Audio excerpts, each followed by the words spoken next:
बड़ी खबर के साथ दक्षिण भारत में अपना किला मजबूत करने में बीजेपी जुटी हुई है और सूत्रों के हवाले से बड़ी खबर ये मिल रही है कि तमिलनाडु और कर्नाटक में बीजेपी का जो गठबंधन है वो फाइनल हो गया है। तमिलनाडु में बीजेपी 6 क्षेत्रीय दलों के साथ मिलकर चुनाव लड़ेगी। तमिलनाडु में बीजेपी 23 और क्षेत्रीय दल 16 सीटों पर चुनाव लड़ सकते हैं।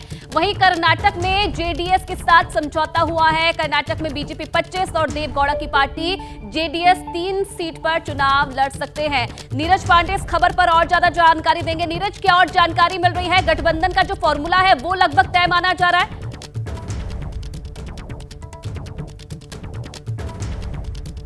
पार्टी 25 सीटों पर चुनाव लड़ेगी और जेडीएस 3 सीटों पर चुनाव लड़ेगी। जेडीएस के लिए सीट भी निर्धारित कर दी गई है।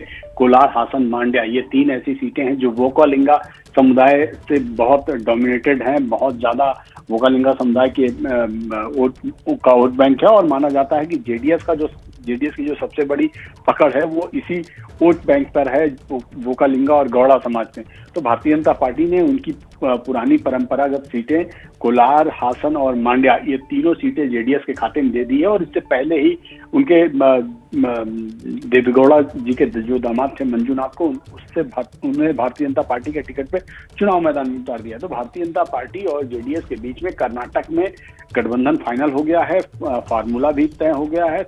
25 और 3 के रेशियो में दोनों मिलकर कर्नाटक में चुनाव लड़ेंगे। जी आयुष, ठीक है, बहुत धन्यवाद नीरज तमाम जानकारी देने का आपका। तो 400 पार जो नारा दिया गया है उस पर कोई भी मौका इस बार बीजेपी नहीं छोड़ना चाहती है।